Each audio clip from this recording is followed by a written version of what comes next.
Olá, bem-vindos, bem-vindas ao Festival Luz, Câmera e Close de Música de Cinema, de novo. Hoje é um dia muito especial, porque nós estamos aqui com convidados incríveis, especial mesmo, não estou puxando o saco, porque é difícil pegar esses caras e conseguir conversar com eles. Eu sou fã deles, gosto muito, acompanho o trabalho deles já há muito tempo, e eu acho que vai ser um papo muito bacana, bem solto.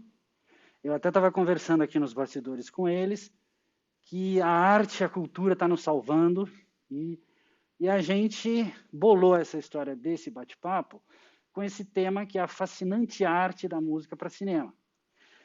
Por que é fascinante? Porque realmente é um negócio que nos estimula, nos ilumina, nos inspira a conseguir, às vezes, até viver nesse período terrível, brutíssimo que a gente está vivendo.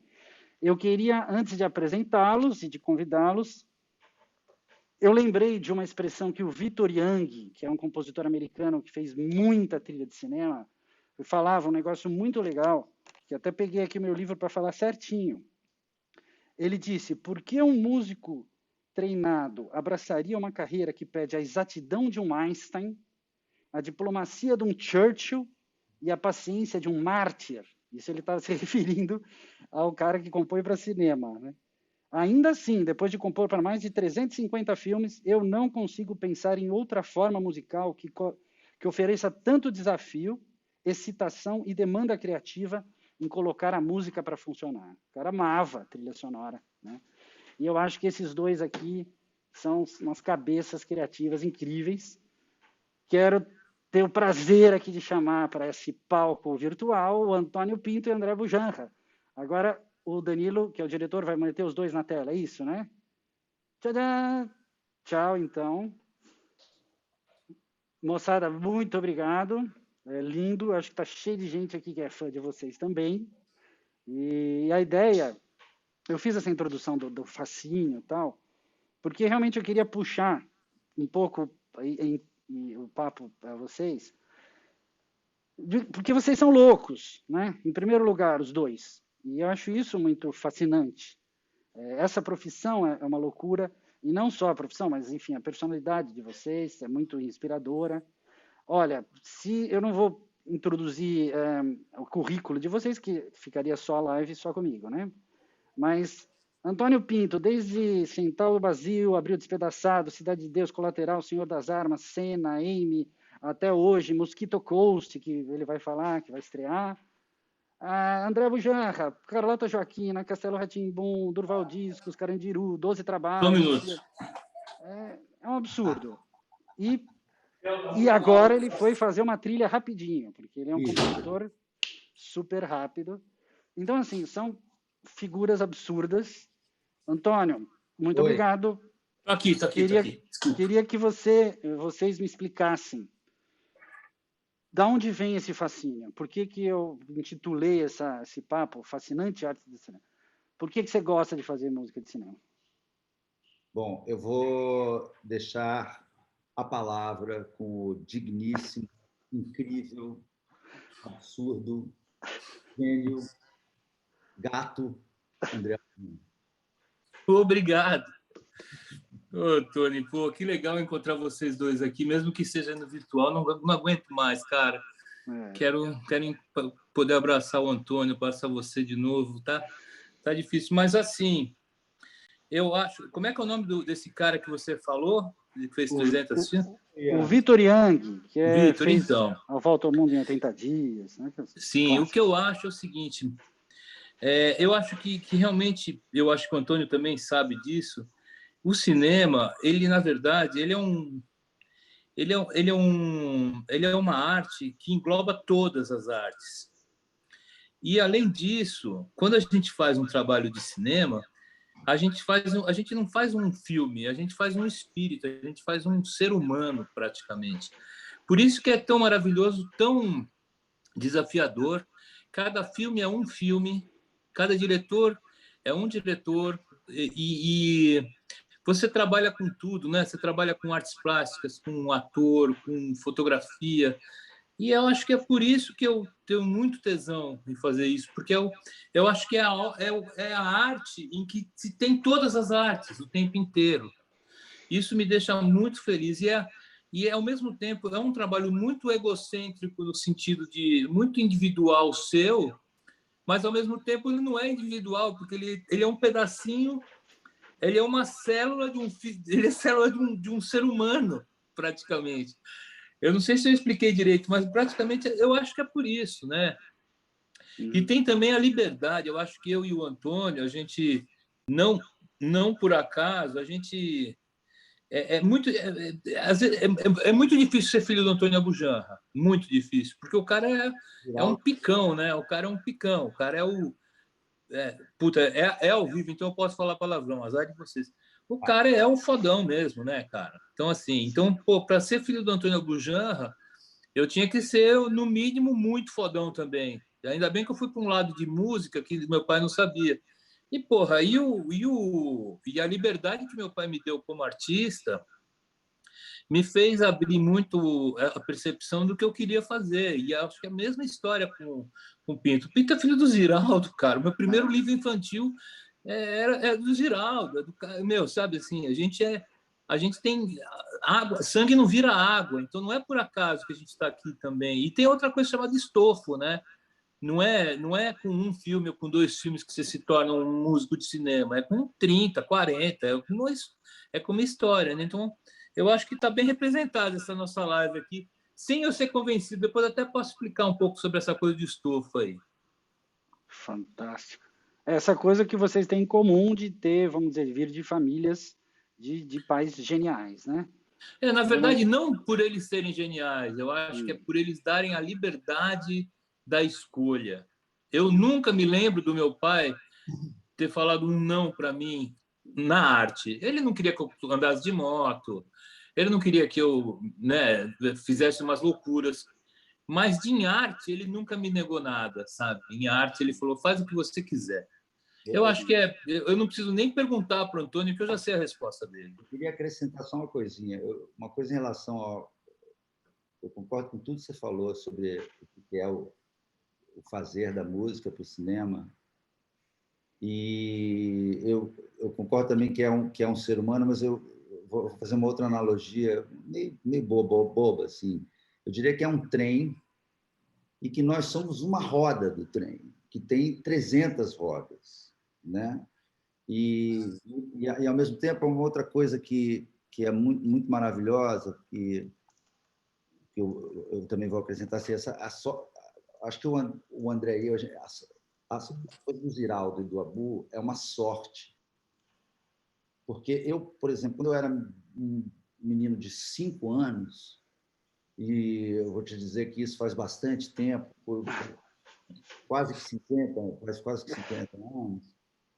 a gente vivia numa casa que era uma internet, entendeu? Quer dizer, eu tinha uma biblioteca na minha casa que tinha todos os livros de literatura, de arte, as minhas irmãs eram musicias, minhas irmãs tocavam, então eu tinha músicos que ficavam andando por aquele ambiente. Então, esse ambiente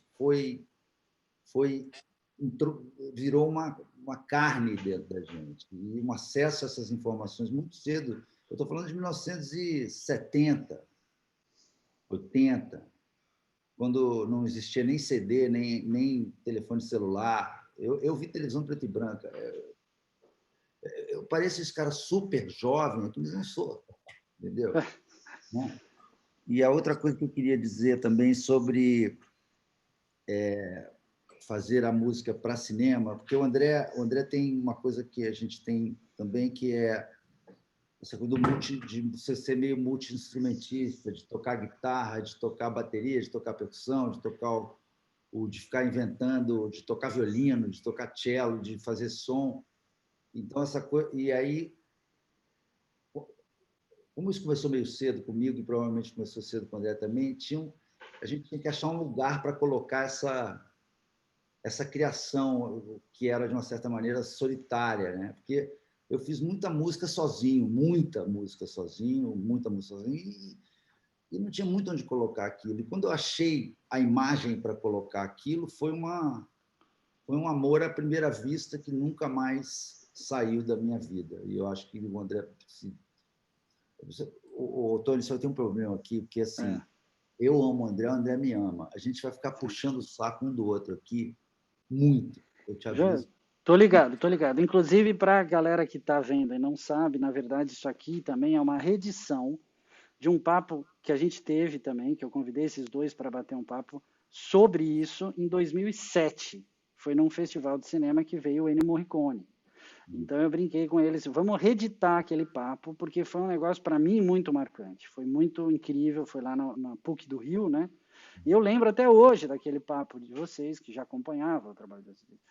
E, enfim, então a gente que está aqui assistindo a vocês está também acompanhando essa trajetória. E esse fascínio que vocês estão acusando aí e tal, eu queria aproveitar e trazer para a galera como é que começa esse fascínio num processo.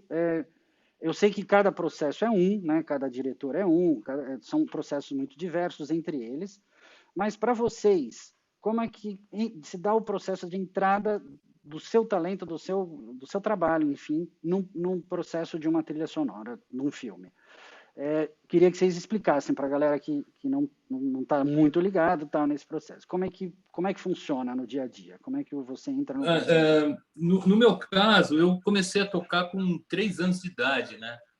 Eu aprendi a falar depois que eu aprendi a tocar.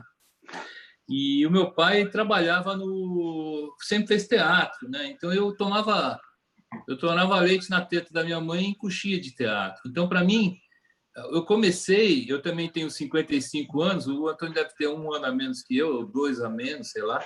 Deve estar com 54, é isso? 54 em agosto. Eu nasci em 65, ele nasceu em 66, então papai, na época da ditadura, né? Eu tinha, sei lá, 5 anos em 70. Aliás, já que é para puxar o saco, eu amei o filme que você fez, Antônio do Pelé, ali, a trilha é divina, cara, parabéns. Mas vamos lá. Aí eu comecei no teatro. E aí eu fiz uma peça do Andersen, que era o João Grande e João Pequeno, e eu era ator e já tinha um Cassiotone, aí já mexia com fita de meia polegada, aí a fita quebrava, não sei o quê. Então, essa coisa, eu acho que tem uma coisa com o processo de fazer a música para a gente, é que a gente começou muito no tempo das cavernas, cara. A primeira trilha que eu fiz de cinema, eu não tinha computador, eu tinha um Tascam 4 canais, assim, tipo, e eu pegava uma caneta, um lápis, com borracha, um metrônomo, via o cara andando, e aí mixava em fita de 1/4 e colava na moviola. Tem gente que está aí vendo a gente, não sabe nem o que é moviola, né, velho? Então, e eu acho que essa coisa que eu falei no começo, eu continuo, a pergunta é como que a gente se entra para um trabalho, né? Depois de fazer 70 longas, agora eu entro no trabalho assim, sempre querendo me modificar. Se eu fiz a trilha com uma orquestra sinfônica, eu vou fazer a trilha só com 2 palitos e 2 anão pelado. Eu sempre tento me organizar para sempre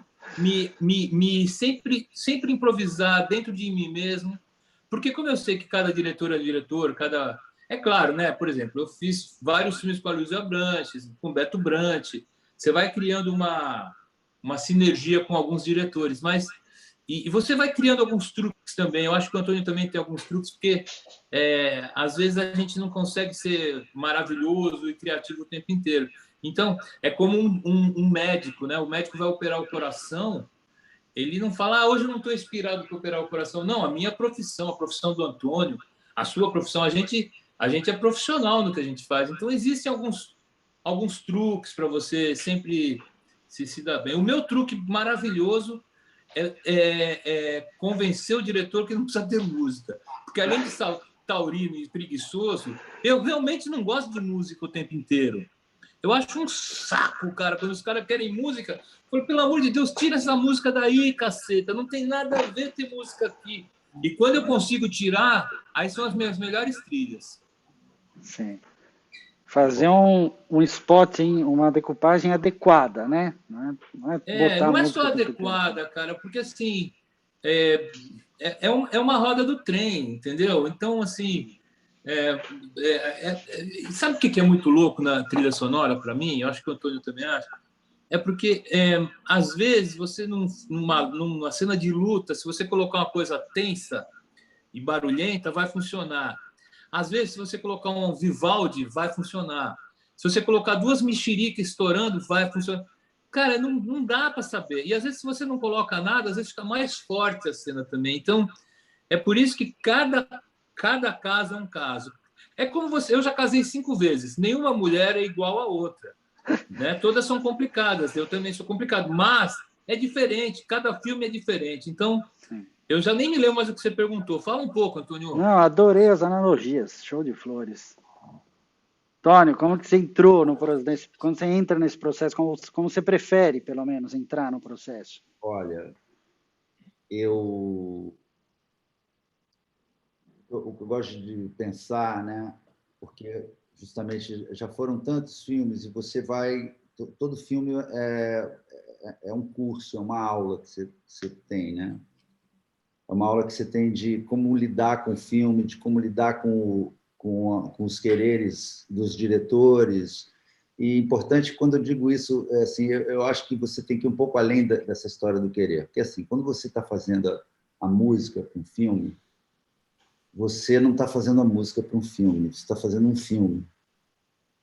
Entendeu? Você é um músico, você é um cineasta, junto com o ator. O ator é um cineasta, o diretor é um cineasta, o roteirista é um cineasta, o produtor, todo mundo está fazendo um filme, basicamente. Então, e o que eu aprendi muito, uma das coisas que eu aprendi, que eu vou passar para todo mundo que faz, e que o André já deve ter vivido muito isso também, é o seguinte: no começo, quando você é jovem e faminto, e criativo, e talentoso, e você consegue fazer músicas bonitas, incríveis, você se apaixona muito pela sua música.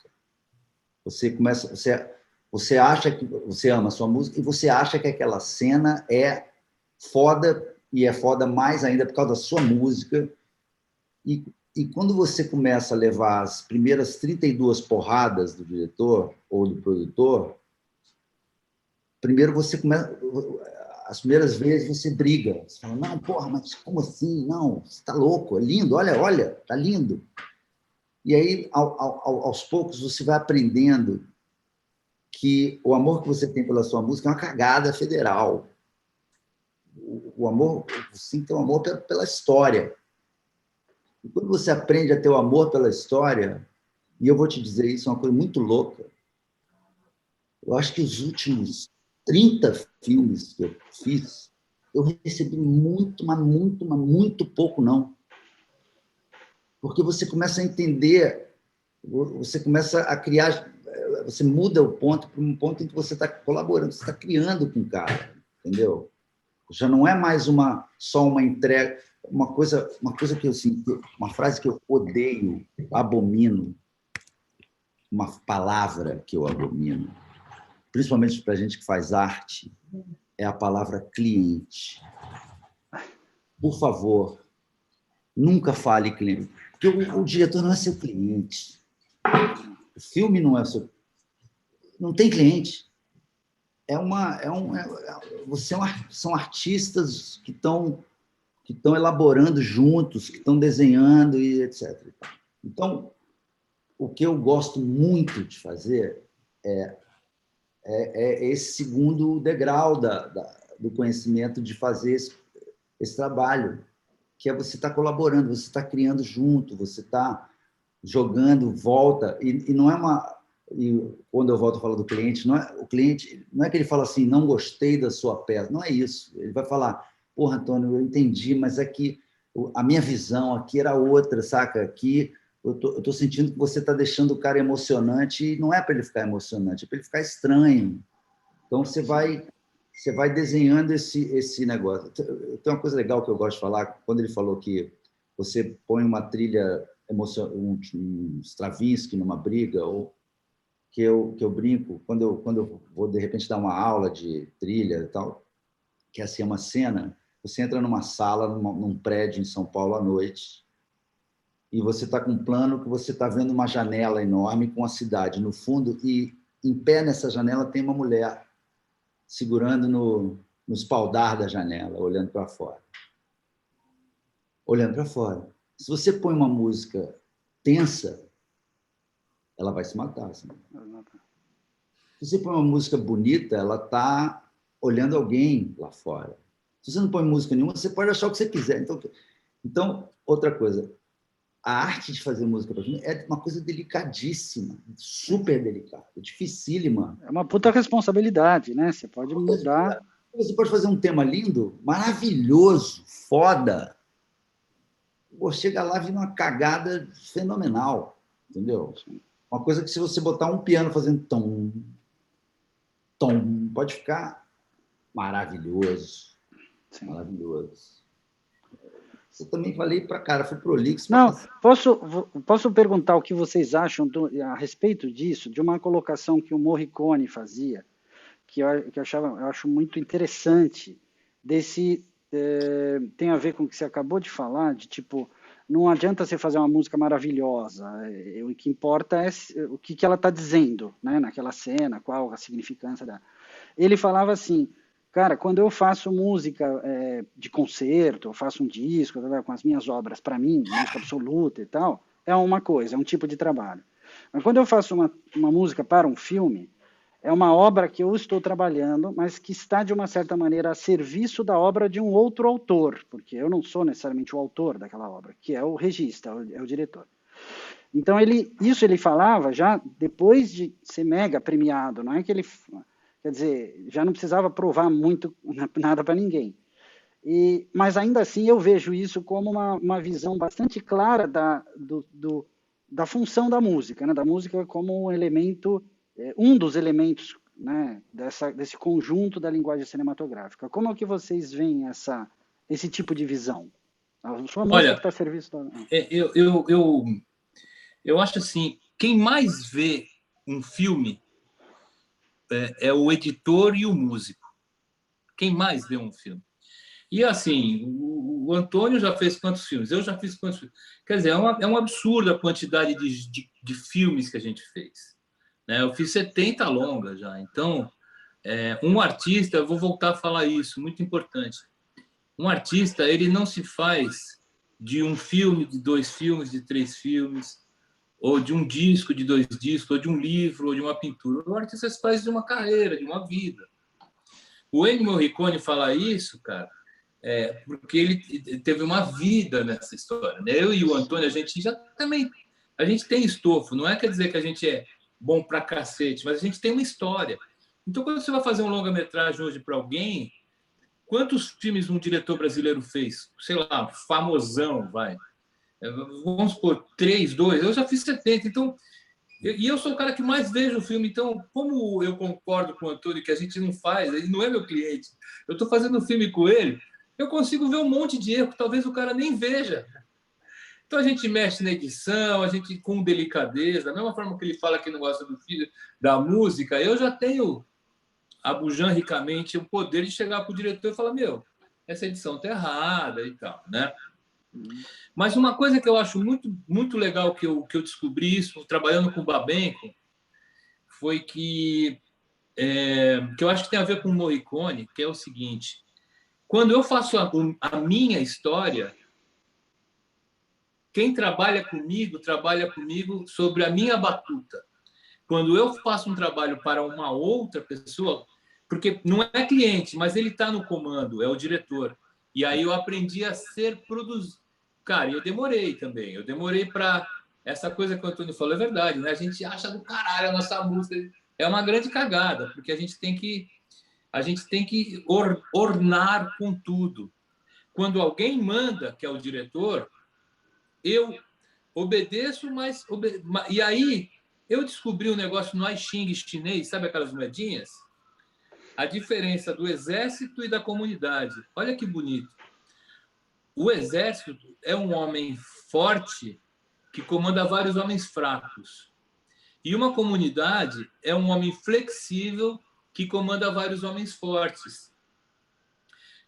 Então, eu acho que um bom diretor ou um bom filme é isso, são várias pessoas fortes fazendo uma coisa com um cara flexível. Por exemplo, eu já trabalhei com o Meirelles e o Antônio também.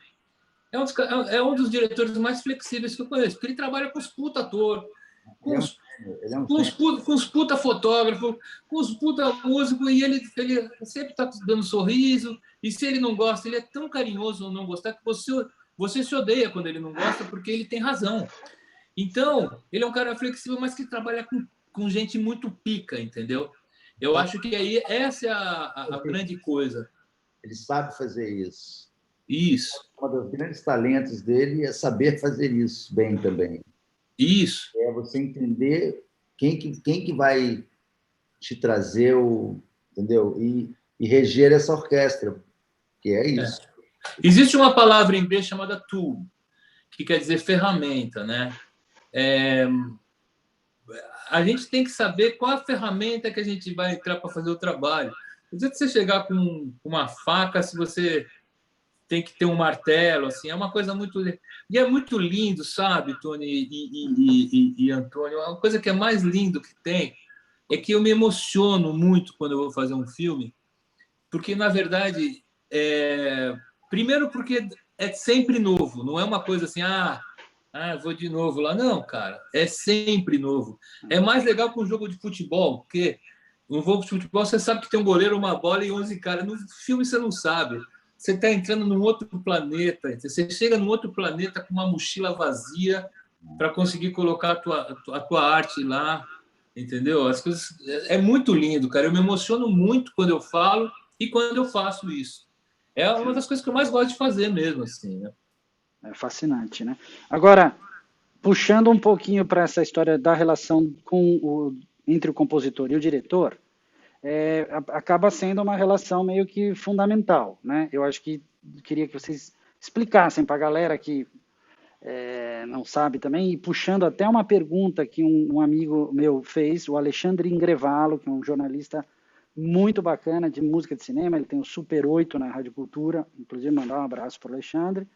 Ele pediu para fazer essa pergunta para vocês. A questão da relação com os diretores, como é que flutua, quando é boa, quando não é, como é que é o ideal, e contar algum caso, porque vocês têm muito caso. Tem algum caso curioso, interessante, bizarro, feliz, triste, entre diretor e compositor? Antônio? Triste? Algum caso curioso, vamos dizer. Ele falou, conta algum caso interessante dessa relação, né? Nossa, deixa eu pensar. Você não tem nada aí já na manga, não, André? Porque eu tenho. Porra, se tem. Pensando aqui. Quer que eu fale, Antônio? Depois você vai pensando aí? Fala que eu vou pensar aqui. Eu tenho duas histórias para contar. Uma ruim e outra boa. Mas a ruim foi boa e a boa foi maravilhosa. Vou contar a ruim primeiro. Eu fui contratado para fazer o Carandiru, o filme do Hector Babenco. E até me lembro que eu me encontrei com o Antônio.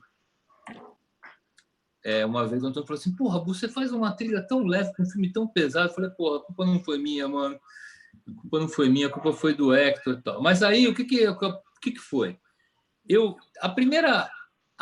O primeiro corte do longa do Carandiru tinha umas 3h30, 4.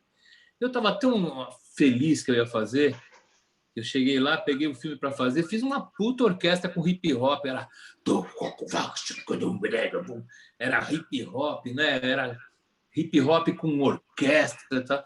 Primeira vez que eu mostrei a trilha inteira pro Hector, ele falou assim: "Que bosta de música, hein, gordinho?"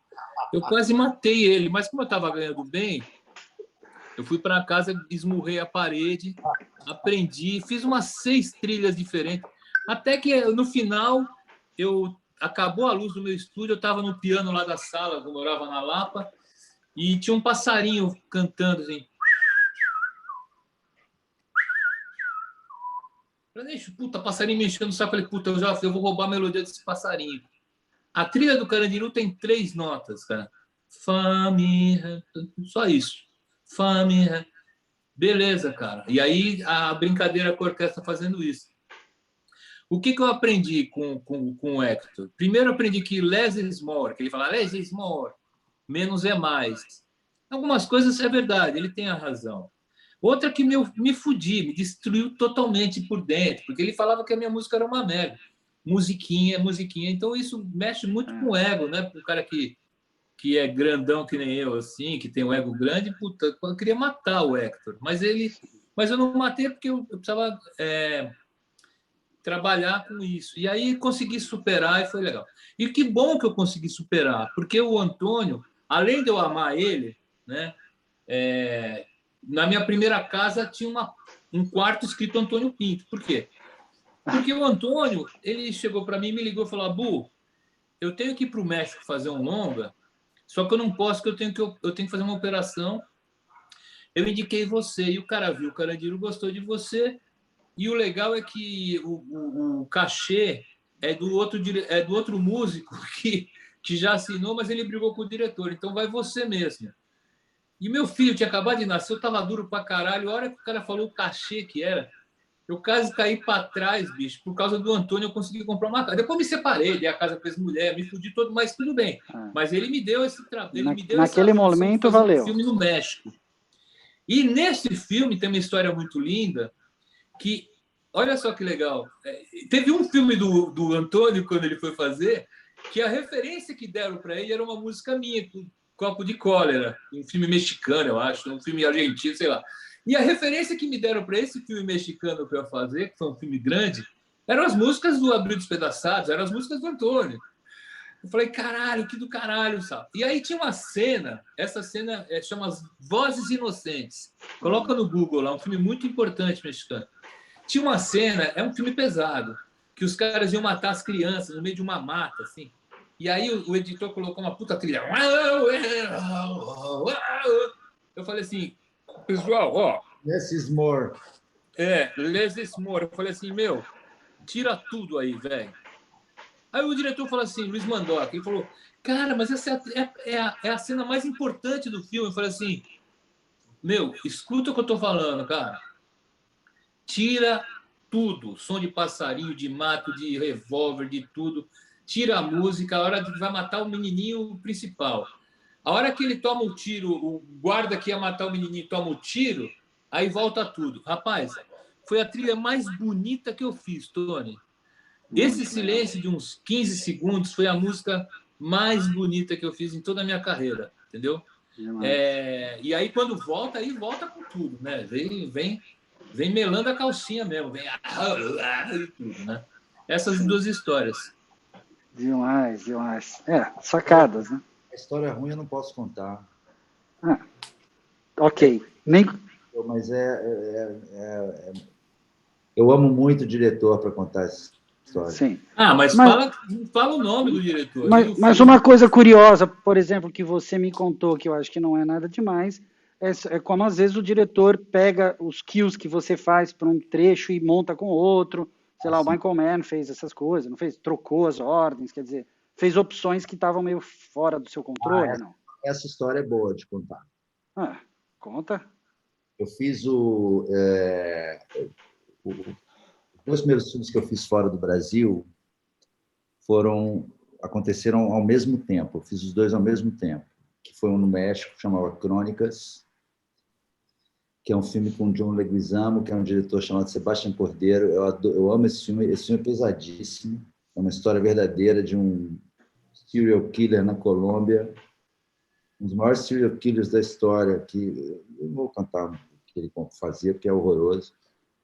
E tinha acontecido o seguinte, eu tinha feito o que abriu as portas de Hollywood, né, para mim, foi uma sequência de trabalhos que eu fiz, que foi o Central do Brasil, o Abril Despedaçado e o Cidade de Deus, que vem nessa ordem. Então, Chico, agora eu não posso falar, eu estou numa live, eu não posso falar uma palavra, nem você pode falar. Meu filho, maravilhoso, vem cá, deixa eu só apresentar aqui rapidinho. Eu vou apresentar o filho, músico, gato, rápido, bem rápido. Galera, Tico, galera, do YouTube. Dá tchauzinho. Tchau. Agora tchau. Silêncio. E aí, pandemia. Silêncio, tchau. Silêncio. Vai para lá, baixinho, por favor. Sorry. E aí, uma história interessante sobre isso, eu fui Central do Brasil, fui para o Oscar, fui Central do Brasil, eu era um jovem, fui sem pretensão nenhuma, fui olhar aquele lugar lá, eu queria conhecer, nunca achei que eu fosse fazer filme fora do Brasil, na verdade. E aí vim para cá, e aí fiz o Abril Despedaçado, o Abril fez uma carreira boa também, foi para o Independent Spirit Awards, eu não me lembro se foi para o Oscar, eu acho que alguma coisa foi para o Oscar, ou seja, teve uma permanência, um nome que permaneceu ali. E terceiro, o Cidade de Deus, que foi essa que explodiu no mundo, né? Considerado pela revista Time um dos 100 filmes mais importantes do cinema. Eu acho um filme absurdo. E com isso, eu tinha voltado para o Brasil e um agente me telefonou em casa. Falou assim, hi, I'm blá, blá, blá, estou aqui, eu queria te representar aqui. Eu desconfiei daquela história, né? Achei uma coisa meio... Achei que tinha um gordo com a camisa havana, num trailer no Oeste, lendo uma revista de cinema e estava sacaneando. Não era uma sacanagem. E tinha uma coincidência. Ele falou assim, eu quero te representar aqui. Eu falei, olha que coincidência, daqui a 3 semanas eu estou indo para aí e estou indo para o Oscar com Cidade de Deus. Ele falou, ótimo, então eu vou fazer o seguinte, eu vou preparar várias reuniões para você, a gente faz várias reuniões, você conversa comigo, se você curtir, a gente assina, beleza. Eu cheguei lá, fui para um hotel, Roosevelt, fui entrando de manhã, meio jet lag, e tem em pezinho um italianinho bonito, assim, de terninho, com uma maletinha, e fala, I'm Bryce, que chama ele. Eu falei, bom, vou subir, vou tomar um banho, vou descer e a gente sai para... tá bom. Aí ele me deu uma apostila para eu ler. Eu cheguei lá em cima, joguei a apostila em cima da mesa, tomei banho, peguei a apostila, desci, não li a apostila, coisa de... Tava doidão lá, viajando com a situação. Animado. E ele falou, olha, várias reuniões para você, a gente está indo numa agora. Eu falei, beleza, ótimo, maravilha. Aí chegamos num predinho em Los Angeles, de 3 andares, vários apartamentos, subimos, encontramos duas pessoas, um produtor e um senhor, boa pinta, gente fina, tchau, tio, boa pinta, etc. e tal. Comecei a bater um papo com ele, não sabia, não fazia ideia de quem era, aonde eu estava. E aí, estou conversando com ele, ele falou assim, pô, olha, amei o seu trabalho, Cidade de Deus, mas amo muito a sua trilha no Abril Despedaçado, inclusive coloquei algumas em alguns pontos do filme. Vamos ali assistir. Eu quero que você faça 3 entradas de música no filme. Vamos conversar sobre isso, tal. Eu falei, legal, maravilha, lógico. Estava solto, não sabia, estava cagando, não sabia quem era e tal. Aí entrei numa salinha, tal, ele liga, assim, na hora que ele liga o filme, aparece de um lado Tom Cruise e do outro lado Jamie Foxx. Eu, sei lá, caguei na calça, comecei a chorar, entrei em surto, eu não sabia o que fazer. Eu entendi o tamanho do negócio, saí de lá, só que eu tinha sacado que o jeito que eu estava antes, que era o que não sabia porra nenhuma, estava dando certo. Então eu falei assim, bom, vou continuar fingindo que eu não sei porra nenhuma. Porque tá rolando. Agora assim, fudeu, né? E aí batemos um papo e tal, e saí dessa reunião e fui em várias outras, inclusive. Nessa época, o chefe de música da DreamWorks era o Hans Zimmer. Então, ele me levou no estúdio do Hans Zimmer. Tião, meu... Então, sai, vai. Aí, fui no estúdio Hans Zimmer, fui encontrar a presidente de música da Universal, fui em todos os lugares. Fui no Oscar e voltei para casa. Muito bem, voltei para casa e comecei a fazer o Crônicas. Fiz o Crônicas todo. Fui para o México, fiz o Crônicas. voltei para o Brasil e fui finalizar o filme no México. E um dia antes de finalizar o filme no México, nasce o meu filho, o Joaquim. Eu vejo ele durante 4 horas, pego um avião e vou para o México. No México, começando a mixar o Crônicas, o Bryce me liga e fala assim, olha, o Michael Mann, que era o diretor, quer que você venha para cá amanhã, depois de amanhã, para você fazer 3 entradas de música no filme dele. Falei, pô, maravilha. Fui para lá, me colocaram num hotel, num Double Tree, que é meio um Ibis, assim, um hotel meia boca, mas ótimo, em Santa Mônica. E aí fui fazer uma reunião com ele e ele perguntou para mim assim, o que você precisa para fazer esse filme? Eu falei, bom, eu preciso de um estúdio igual o meu, com uma porrada de equipamento que eu preciso. Assim, então, você faz uma lista. Aí eu fiz uma lista, em 3 horas, estava dentro do meu quarto, montado, o maior estúdio que eu poderia ter na minha vida, num quarto de hotel. Fui lá, comecei a fazer o negócio. E o que eu faço quando eu vou fazer uma trilha? Eu crio uma paleta de sons. Então, eu tinha uma paleta gigante de sons que eu já tinha criado para o Abril, para o Brasil, que são os meus sons. Hoje você pode ir numa livraria pegar, eu quero sons árabes, eu gosto de fazer os meus. Então, eu vou criando essas paletas, porque aí eu vou criando... também com 30 filmes, eu tenho 30 paletas. Então, eu tenho recursos de percussões minhas. Bom, aí fui lá e comecei a fazer essas 3 entradas de música. Só que aí começou a dar certo. Foi dando certo. 3 viraram 4, 4 viraram 5, 5 viraram 15, 15 viraram 20, 20 viraram 25. São 32 entradas. Eu fiz 40% do filme num quarto de hotel em Los Angeles. E foi muito legal, porque era uma época assim, era meio no começo das grandes livrarias de cordas. Então, aí eu falei assim, eu preciso de umas livrarias. Aí os caras me mandaram um grego, o Costas, que tinha um livro de CDs de livrarias de cordas hackeados, obviamente.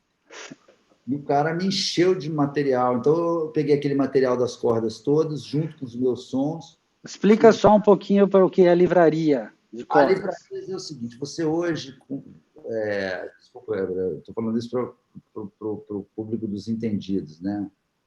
Você tem os samplers, que são sons de instrumentos reais, que são sampleados, gravados, editados maravilhosamente, e hoje você tem recursos, você tem livrarias incríveis de cordas gravadas pelo Hans Zimmer, que você pode usar um grupo de cellos, a microfonação é uma loucura. Isso lá no começo eu usei isso junto com a minha livraria de sons, que é os sons que eu crio, os meus samples, as minhas gravações, que eu vou juntando nesses DAWs, né, que é o Digital Audio Workstation, que são os Pro Tools.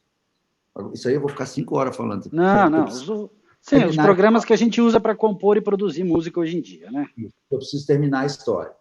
Isso. E aí, aquela coisa que o Abu falou, qualquer tipo de filme, você pode mudar uma sequência. Então, o que aconteceu? O filme terminava, quando o filme chegava ao final, eu vou falar o final do filme, porque todo mundo já viu esse filme tem 20 anos. Sim. Colateral. E aí, o filme terminava tinha um final, assim, o Jamie Foxx mata o Tom Cruise, que era o assassino, que estava lá dando volta com eles, e salva uma advogada que foi a primeira carona que ele deu no táxi dele, e eles vão viver felizes para sempre, teoricamente, mas vão para um outro momento da vida. Então, tinha toda a sequência da morte dele no trem e tinha a saída deles para o futuro qualquer. Essa saída para um futuro qualquer era uma música de uma banda que era o Audioslave, que era o guitarrista do Rage Against, o guitarrista e batera do Rage Against the Machine, e o baixista com aquele cantor que Chris Cornell, né? E aí eu cheguei pro Michael Mann e falei assim, porra, Michael, você tem um filme super sério, uma puta história, uma história psicológica desse cara que está no táxi, que ficou o tempo todo olhando para uma ilha, que ele quer mudar para a ilha, que quer sair desse lugar, que dá carona para um cara que é um matador, que vai sair matando um monte de gente na cidade, que ele nem sabe que é um matador, e esse matador, que é um anjo do demônio, vai mudar a vida desse cara,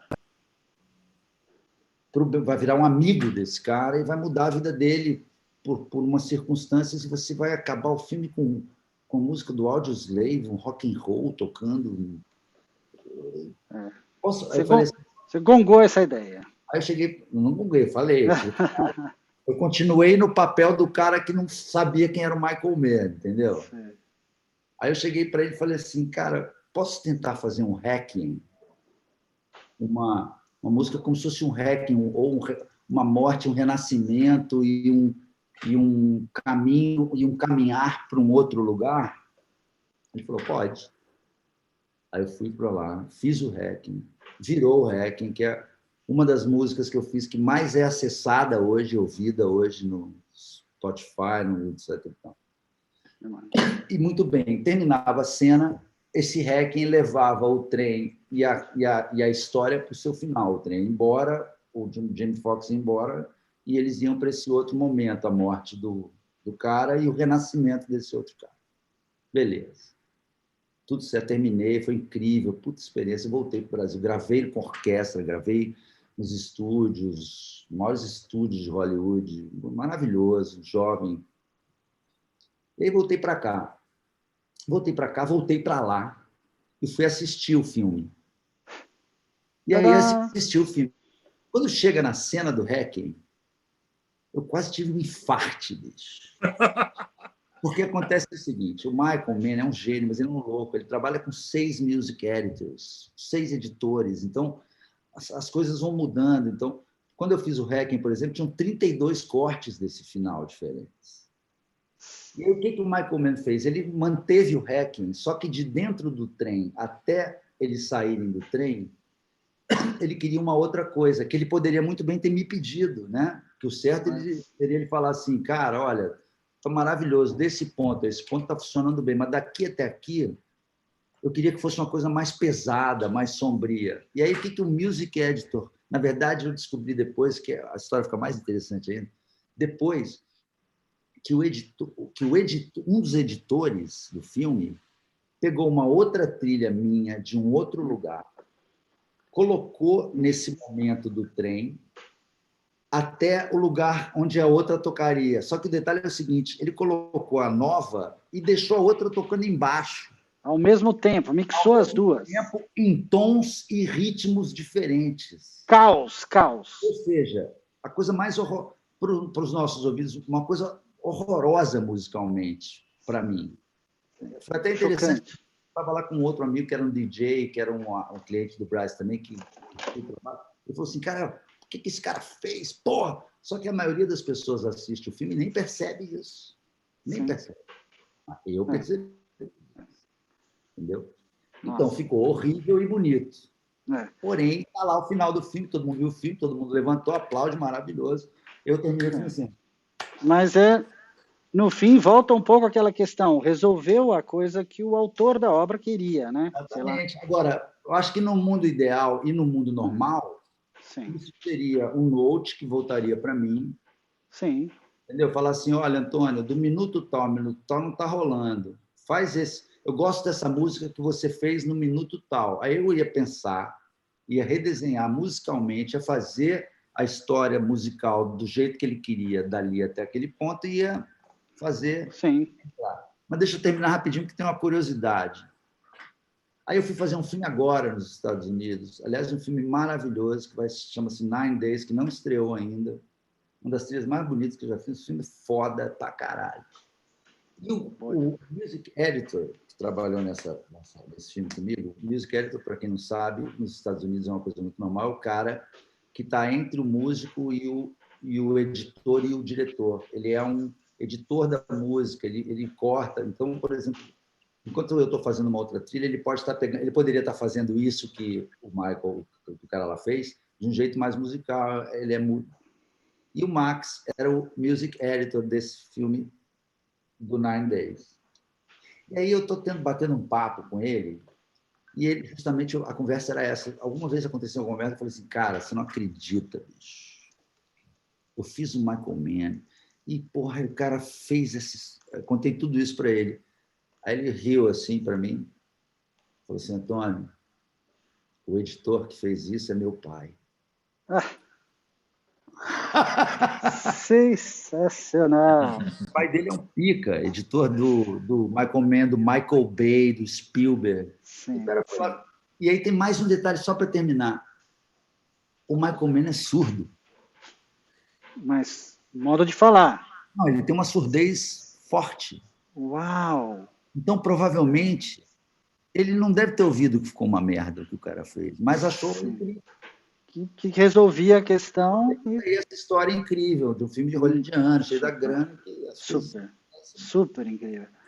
Cara, estamos com um monte de pergunta aqui, mas já que você falou da coisa da Music Editor, das funções e tal, o André Moraes, que é compositor também, quer perguntar para vocês e respondam rapidamente, porque tem 1000 dúvidas minhas também, e perguntas aqui da galera, e a gente já está estourado o tempo. Como é para os trilheiros no Brasil, para os compositores, prefiro chamar assim. Para mim, trilheiros é uma coisa. Trilheiro é quem sobe montanha, bicho. Não gosta de trilheiro, mas enfim. Como é para a gente fazer o score, fazer a produção musical e selecionar as canções, gravar canções do filme? Quer dizer, se vocês trabalham também com essas outras atribuições, como é que funciona para vocês isso? Primeiro mandar um abraço para o Andrezão, porque o Andrezão é um dos grandes também, hein? André. Fez muita coisa legal, assim, né? Eu acho que, no meu caso, assim... Ele é diretor também.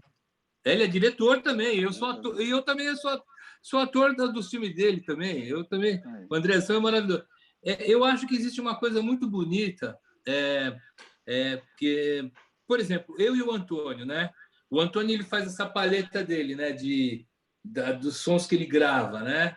Eu sou um pouco diferente, eu já sou um cara mais Prokofiev, eu gosto de escrever para orquestra, eu gosto de compor, já pensando, mas eu gosto de sampler também, e o André Moraes, ele tem uma pegada também de compor, mas também de colocar músicas, né? E uma coisa que as pessoas não sabem direito, esse negócio de trilheiro também, trilha sonora. Primeiro que eu não faço trilha sonora, eu faço música para cinema. Trilha sonora é tudo que engloba o som. Então, eu sempre coloco música original. Existe uma coisa, para quem não sabe, que é uma coisa chamada música diegética, né? Então, um dos filmes que eu mais amo é o Magnolia, o som, a trilha sonora do Magnolia. Então, tem um cara entrando no bar, tem a trilha desse cara entrando no bar, a trilha composta. Dentro do bar está tocando a música lá. She's a maniac, sei lá se é essa, mas pode ser qualquer uma ali. E na televisão está passando outra coisa. Então, tem 4 trilhas sonoras ao mesmo tempo, né? Isso é uma beleza, assim. E o que eu acho que o André Moraes está perguntando porque uma coisa que ele faz bastante é de pegar alguma música. Eu acho que o Antônio fez isso com a Shakira, fez um trabalho com a Shakira. Cara, a Shakira é máxima. Então, pegar compositores, pegar músicas e conseguir inserir dentro do cinema, dentro do filme, né? Então, eu acho que são figuras, são linguagens diferentes que você pode colocar numa trilha sonora, na música do cinema, né? Com a Shakira, a gente compôs junto também. Isso. O Cidade de Deus, por exemplo, é um filme que é bem isso. Assim, ele tem... E a gente teve uma preocupação muito grande de fazer uma trilha que você não achasse que tem trilha no filme, sabe?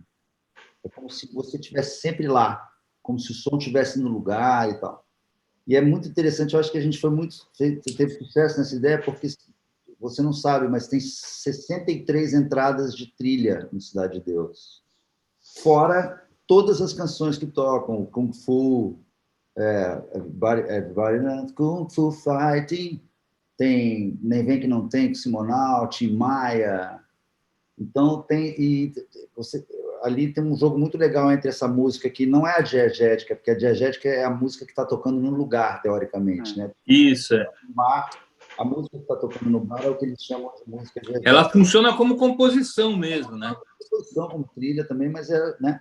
E tem essa outra, que é a canção que toca como trilha, e tem a trilha, que é extradiegética. Né? Então, e aí eu estou fazendo um nepotismo danado, cara, porque eu tenho uma filha que canta e compõe maravilhosamente. Então, nos últimos 4 filmes nos Estados Unidos, todos têm a Manu cantando. Sensacional. Genial. Legal. Escuta, posso perguntar uma coisa que eu acho um grande problema de composição hoje e que às vezes o público e até gente do nosso meio, diretores, assim, nem conhecem esse termo. Mas eu queria que vocês explicassem brevemente para um leigo, para um fã de cinema, para um cinéfilo, o que é templove. Templove. Quer falar, O que é André? templove? Fala aí. Olha, o Templove é uma maravilha e uma desgraça. Não, eu acho que é uma desgraça, na verdade. Porque o templove, né? Não é o temp track só. Para contar sobre isso. Porque, assim, hoje em dia, o André falou, né, que ninguém sabe o que é moviola. E nem precisa saber hoje mais, né, André? Quer dizer, é interessante, é um momento, mas hoje você tem um recurso tecnológico tão incrível que você faz o filme. Inclusive, você pode fazer um longa na tua casa, num laptop. Você vai lá, monta o filme, põe o som do filme, o som que você gravou, as vozes, os diálogos, o som dos carros, e o cara que está editando o filme, com o diretor, sempre, ele já faz a trilha sonora do filme dele usando trilhas que já existem. Temporárias, então, né? Que chamam-se temporárias. Então, por exemplo, ele pega uma trilha que ele gostou do The Thin Red Line. Sakamoto. Oi? Pega a trilha do Sakamoto com a Orquestra de Londres. Pega a trilha do Sakamoto com a Orquestra de Londres e faz uma cena. Aí depois ele pega o Hans Zimmer, aí depois ele pega o Thomas Newman, etc. E tal. E aí, o que acontece? O Templove é porque o diretor eles estão há 2 meses montando o filme. E aquela cena está incrível. E tem aquela trilha incrível que está ali. E o cara fudeu, porque ele se apaixonou por aquele momento. E é uma merda, porque, como eu falei, é uma coisa super delicada de você fazer uma trilha com a cena, porque funciona ou não? E funcionou, o cara funcionou. Então, aí ele chega para você e manda essa cena com essa trilha. Aí você fala, puta merda, tem que fazer uma trilha que pareça essa porra dessa trilha. Ou que fale o que essa trilha está falando nesse momento. E, às vezes, é uma coisa, bicho, é um instrumento que está tocando, é uma coisinha, uma bola que está tocando num lugar que você faz a trilha inteira meio parecida, está tentando... 90% do tempo, não quero fazer parecida. Eu tento entender o que eu estou sentindo ali. E você toca aquele pianinho ali na hora errada, fudeu, bicho, você nunca mais vai conseguir, porque o cara está apaixonado pela música temporária que ele colocou ali. Está envolvido, né? Aí eu tenho duas alternativas que eu faço hoje. Quando eu vou fazer a trilha, eu mando toda a minha livraria para o editor. Então, ele faz o temp music com a minha música. Ele não vai fazer o temp music com o Sakamoto, nem com o Hans Zimmer, ele vai fazer comigo. Então, não é que eu vou me imitar, mas eu estou no meu terreno, né? Ali está o meu terreno, ali eu entendo. Eu posso até, às vezes... E agora eu tenho eu vou contar uma rápida, que é uma curiosidade. Eu estava fazendo o Colateral e estava na época do Gustavo Santaolalla. O Gustavo Santaolalla tinha feito o filme com Champagne lá, né? Que é 21 gramas. Eu acho uma das mais fodas que eu já vi na minha vida, que é uma guitarra só também, que é... E o Michael Mann tinha feito um filme que era sobre a indústria do tabaco, que eu não me lembro o nome, que tinha uma cena que tinha uma trilha, uma música do Santaolalla que chama-se Iguazu. E essa música ela já foi usada em vários filmes, inclusive. E tinha uma sequência do Colateral que ele tinha montado com o Iguazu. E aí eu fiz a minha primeira trilha um pouco longe daquilo, eu fiz a minha visão da situação. Aí o Michael Mann falou, não, eu quero mais parecido, quero mais parecido, quero mais parecido. Não, tá, eu quero mais parecido. Aí, quando eu fiz a 9ª trilha, estava muito parecido. Aí, sabe o que eu fiz? Eu liguei para o Gustavo. Falei, Gustavo, é o seguinte, cara, está acontecendo isso aqui, meu. E vai sair o filme. E tá igual... Bicho, parece... A única diferença é que o Gustavo grava com o Alaúde, Charango. um charango fodão dele, Andino. E eu fiz com cavaquinho a trilha, entendeu? Fiz com cavaquinho um 4 colombiano. falei, bicho, tá muito igual, cara. Eu tô meio constrangido. O que que eu faço? Aí ele falou assim, faz o seguinte, Antônio, você põe nos créditos finais que é uma versão sua do Iguaço, do Gustavo Santaolalla. Aí eu falei, tá bom. Aí eu fui pro Michael Mann e falei, que é o Tempo Love, o cara estava apaixonado por aquela trilha. Então Mas isso ficou como versão da música ou ficou como uma variação? Nem é tão igual assim, ela é igual, não é a mesma melodia, etc e tal, mas estava tão tava tão Santaolalla que eu demais. Pô, eu não quero, né? Então, depois de tanta trilha que eu faço, eu inventei duas coisas, né?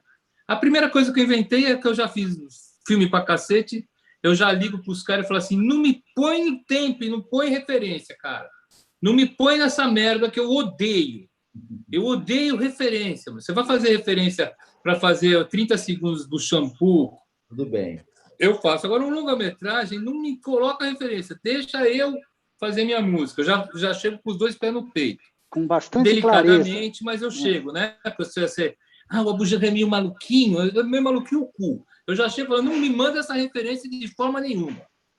Mas eu inventei um negócio que é muito louco.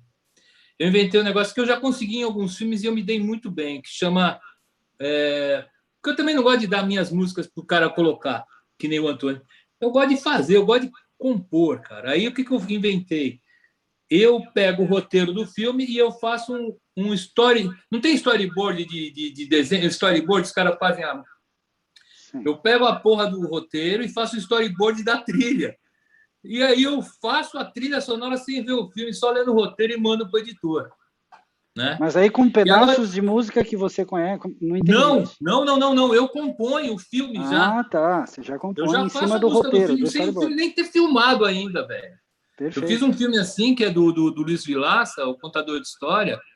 Cara, que para mim foi uma manteiga fazer, porque legal. Ele já tinha amado as músicas. Então, quando eu coloquei... já estava pronto o negócio, assim. E aí você se inspira né? também em personagens, escreve motivos, sei lá, eu coisa faço da história, lendo o né? roteiro. E aí eu entrego a trilha. Às vezes dá certo, às vezes não dá certo e às vezes não deixa. Mas eu tento. Modo de fazer, né? E aí tem uma coisa que já vai emendar, já que não perguntaram, mas eu vou falar. Cara, eu sei quando o editor tem ouvido bom, velho. Eu sei quando o editor tem ouvido bom. Porque pode não ter nem música na edição, mas tudo tem som, tudo tem tempo, tudo tem pausa. Cara, quando o editor não é bom, velho, a gente se fode para fazer música. Porque o corte de um filme, ele é musical. Mesmo que não tenha música. Concorda, Antônio? Com certeza, é ritmo. Sim. Ó, já deixo, como a gente está um pouquinho estourado, se vocês toparem, a gente fica mais um tiquinho, mas eu queria perguntar duas coisas legais aqui. O Lucas Bonetti, que é compositor também, que entrevistou, se não me engano, vocês, que escreveu um livro e tal. Ele está perguntando qual filme que vocês mais gostaram de ter participado. Fala uma história bonita aí, que foi demais, fora as que vocês já contaram, algumas felizes. Abu. Você? Eu? Olha, o filme que eu mais gostei... assim, é muito difícil, né? Depois de tanto longa, tem coisas que eu gosto de tudo. Mesmo os ruins, eu gosto, mesmo dos filmes ruins, eu gosto. E mesmo das trilhas ruins também, né? Antes de falar o que eu mais gosto, por exemplo, o filme que eu mais ganhei prêmio é o filme da Laís Bodansky, que eu ganhei, que é o Bicho de Sete Cabeças. É a trilha mais estranha que eu fiz. Eu distorci tudo, tinha som de pedra, peguei o Arnaldo Antunes, eu fiz um som que eu, particularmente, achei que estava muito ruim. Mas foi o filme... Não é que estava ruim, estava estranho, estava feio. Eu gosto de fazer música bonita. E eu estava numa depressão tão profunda, e foi lá que conheci o Rodrigo Santoro também. Lá, cara, o filme, realmente, a música funcionou muito bem. Então, é uma das trilhas mais estranhas que eu fiz e que mais funcionou. Um dos filmes... então, eu vou falar de dois filmes que eu mais gosto. Um é um filme do Paulinho MacLean, que é o 30, sobre o Joãozinho 30, que eu fiz uma coisa que eu sempre quis fazer, mas eu nunca tive coragem, que é gravar 2 orquestras de cordas e colocar elas juntas, sobrepostas. É uma coisa muito doida. Se você escutar o filme, o 30, tem uma orquestra de cordas. Eu fui e fiz 2 músicas diferentes, com ritmos e tonalidades diferentes, mas que elas se Então, encaixavam de alguma forma. Você já pode trabalhar como editor do Michael Mann, então. Já. Não, mas assim, não eram tão, não, eram bem consonantes, assim, era uma coisa de mais de polirritmia, assim, né? Sim. Então eu fiz uma orquestra aqui, outra aqui embaixo, colei as 2 e ficou um trabalho muito interessante. Eu gosto muito desse filme. 30. Chama 30. Boa dica. Eu chamo ele de Matheus Mastercard, puta ator, né? Agora, a trilha do filme mais legal que eu fiz, assim, nem passou no cinema, que é um filme chamado Cafundó, que é um filme do Paulo Betti e do Clóvis Bueno, que era o diretor de arte do Carandiru. Esse filme, ele é, para mim, o que eu mais gostei de fazer, porque, como eu sou do candomblé, e a história do primeiro preto velho, aí o Cook, que é o meu baterista, que toca no Karnak, tem um instrumento sueco, chama hang. Aí eu misturei um instrumento hang com... Aí eu peguei o James, que é percussionista, aí eu peguei o Tel Werneck, que toca viola caipira, aí peguei um amigo meu que toca cello, e eu misturei música erudita com candomblé, com alienígena misturada. É uma das músicas que eu mais amo. E tem uma melodia, tem um tema muito comprido, né? Um tema muito comprido. É o filme que eu mais gosto, Cafundó. Ótimo, porque junta com uma outra pergunta que a gente ia fazer, que eram dicas, para vocês darem dicas dos seus próprios filmes, né? Para as pessoas conhecerem, enfim. Então, 2 dicas lindas aí, 30 e Cafundó. Antônio, Oi. manda. O trabalho mais legal que você curtiu, se possível, ou dicas de filmes para a gente ver, trilhas suas que você acha são muito legais. Assim. Um ou outro ou as 2 coisas? As 2 coisas, que você tem orgulho, porque daí junta a pergunta que a gente ia fazer no final. Olha, bom, para mim, o mais importante para mim, o que foi incrível, foi, com certeza, o Central do Brasil, porque foi um dos primeiros filmes que eu escrevi para a orquestra, né?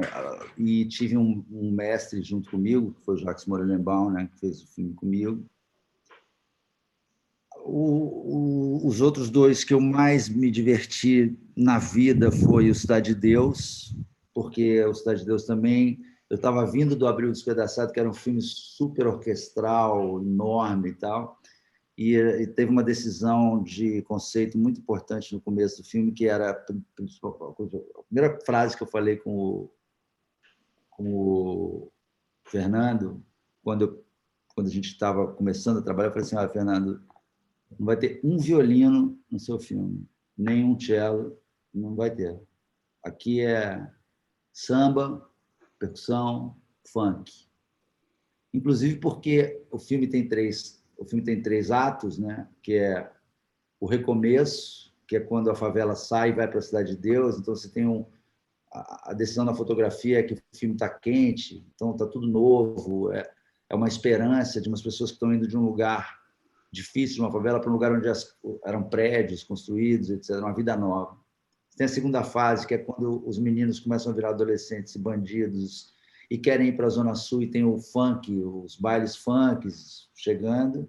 E você tem o terceiro ato, que é a guerra, onde o filme é todo escuro e pesado. E aí, a minha decisão do conceito foi que a linha que amarraria o filme inteiro é o samba, o ritmo do samba. Porque é o samba de raiz do começo do filme, é o samba funk dos anos 70, e o final do filme é um samba de terror, onde eu abaixei as frequências, eu deixei o samba mais lento. Então, isso foi uma experiência muito legal, porque foi uma experiência que deu muito certo, um conceito, uma ideia, e principalmente também executar, que é... Eu toquei muita coisa ali, eu toquei os sambas, eu toco cavaquinho, pandeiro, eu toquei os sambas, eu compus uma música que a gente gravou com o seu Jorge, que eu amo muito, que é o... Eu esqueci o nome, antes de terminar, vou lembrar. É a cidade de Deus, só que Deus esqueceu de olhar para essa gente que não cansa de apanhar. Não vem dizer que... Essa. E aí o terceiro, que foi uma coisa maravilhosa, incrível e deliciosa, que foi O Senhor das Armas, com Andrew Niccol, e que eu tive também uma ideia que eu achei que eu fui muito feliz, eu era amigo da galera do Nação Zumbi, fã da Turma da Nação, onde eu trouxe o maracatu para o filme de ação americano. Então, o filme do Nicolas Cage, Maracatu. Então, eu juntei maracatu com música eletrônica e orquestra lá. E também foi uma experiência que deu muito certo. Demais, demais. Ótimas dicas. Então, eu veria O Senhor das Armas, O Central do Brasil, Cidade de Deus. Ó, galera tá acenando que eu vou ter que dar aquela resumida, porque o festival continua. Quero convidar vocês dois também para continuar vendo o festival, tem várias coisas legais. E só para encerrar, porque eu acho super legal, porque acompanho vocês, mas eu queria saber se pode dar uma palhinha dos projetos que estão rolando ou que vão rolar, se pode falar do M2NA, sei lá, se pode falar do Mosquito Coast, enfim. Aquele tchau e alguma coisa da última coisa que vocês estão fazendo. Vai, dicas para a galera aí. Vai, André. Primeiro eu queria agradecer pelo carinho, né, Tony? A gente sempre teve muito carinho um pelo outro. Sim. O Antônio é um grande irmão mesmo, carinho. É um cara que ele é uma das assim, no nosso meio, isso é muito importante dizer. Tem muita gente fazendo trilha sonora, música para cinema, muita gente. Muito bom. E no nosso meio não assim, tá todo mundo muito querendo, tá muito fodido, né? Quer trabalhar e tal. Uma das almas mais generosas que eu conheço nesse meio é o Antônio. Por quê? Porque ele tem o talento, tem o estofo dele, né? Se ele deixar ele fazer um filme no México ou em Madagascar, não vai ter problema. E ele tem um carinho por mim, gosta de mim, então ele me indica, né? Então isso é um presente realmente. E para falar dos projetos novos, para variar, ele me passou ele não pôde fazer, que é um novo filme do Arnaldo Jabor, que é um filme muito bonito. Opa. E ele me ligou, eu estava fazendo um curso, eu estava dando um curso em Recife, ele falou: Abu, tem um trabalho aqui, eu fui na reunião, um filme engraçado, eu não vou poder fazer tal. Cara, eu fui ver o filme e não achei o filme nada engraçado, achei o filme denso. Fiz uma trilha muito louca. E eu tô com esse problema também, que o Arnaldo não está ouvindo muito bem, né? Então, eu tive que fazer esse é um filme muito lindo. Eu tive a sorte de fazer o Carlota Joaquina em 95 com a Carla Camurati, e ela está fazendo um documentário agora, depois de muitos anos, 27 anos, a gente está trabalhando junto de novo. Ela está fazendo um documentário sobre as eleições, né, de todas as eleições diretas, e eu estou trabalhando com a Carla. Nosso reencontro está sendo maravilhoso. Demais. Eu estou fazendo um filme de Kung Fu aí também, maravilhoso, Smoke Master, que é o cara que... Não tinha aquela época, a gente era moleque, aquele filme de Kung Fu, puta, era meu sonho fazer. Eu fiz, tá do caralho. Tô fazendo Smoke com o Heron Guarnieri, o tecladista do Karnak, um grande músico. Sim, que chama Smoke Master, que é um cara que fuma para lutar. Estou fazendo uns médias-metragens curtas, e já que o nepotismo entra, o meu filho de 17 anos, o Pedro, também está compondo comigo, está compondo, cara. Faz uns puta tema lindo, assim, e trabalhando comigo virtualmente também. Estou cheio de coisa para fazer. E o M2NA, que é meu trabalho do fogo, que eu fiz um desenho animado muito forte, né? O Omindá eu fiz com 15 países com orquestra de Praga. Esse M2NA não tinha dinheiro, eu toquei tudo. Então, é um trabalho que eu estou tentando vender nos streams, assim, Netflix, assim, eu não estou conseguindo.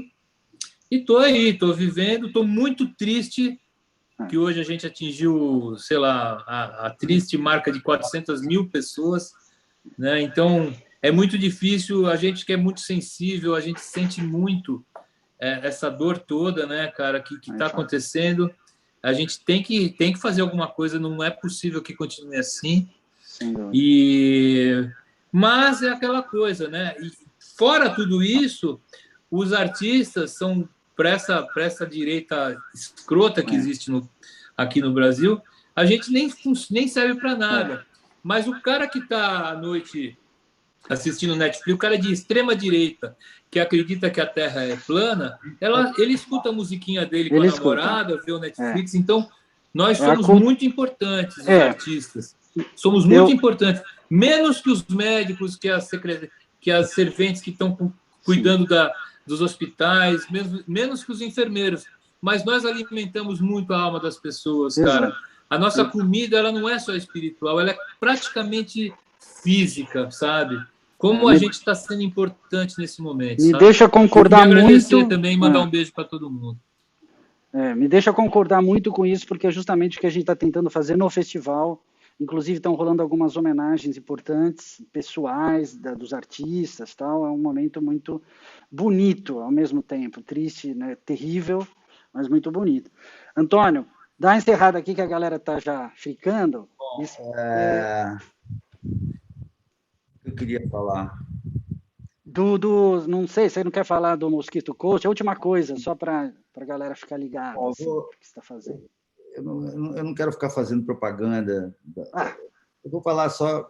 Esse ano foi um ano que foi muito difícil. O ano passado, né? Que eu acho que o Brasil está vivendo uma situação que nunca tinha vivido, que a gente está vivendo uma guerra literalmente.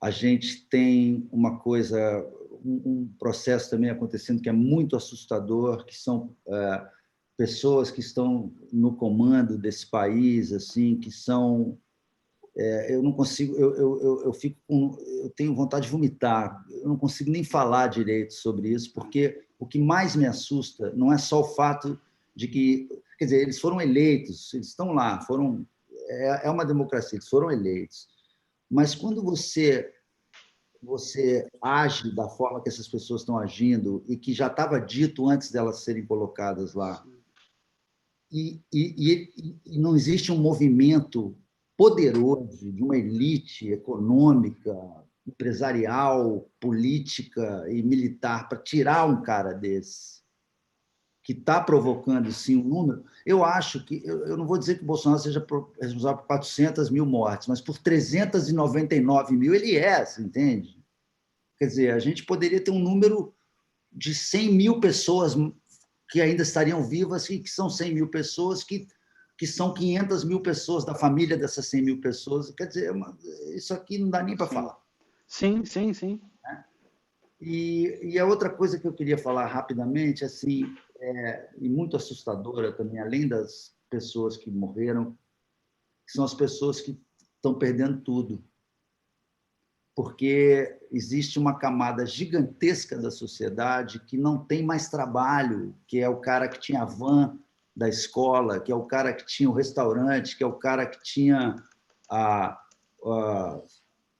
empresas que precisavam das pessoas ali naquele momento. E ao mesmo tempo, eu quero agradecer a Deus de uma maneira talvez egoísta e triste, mas porque eu e o André, a gente tem muita sorte, porque a nossa função não morreu. Eu consegui trabalhar nesse lugar.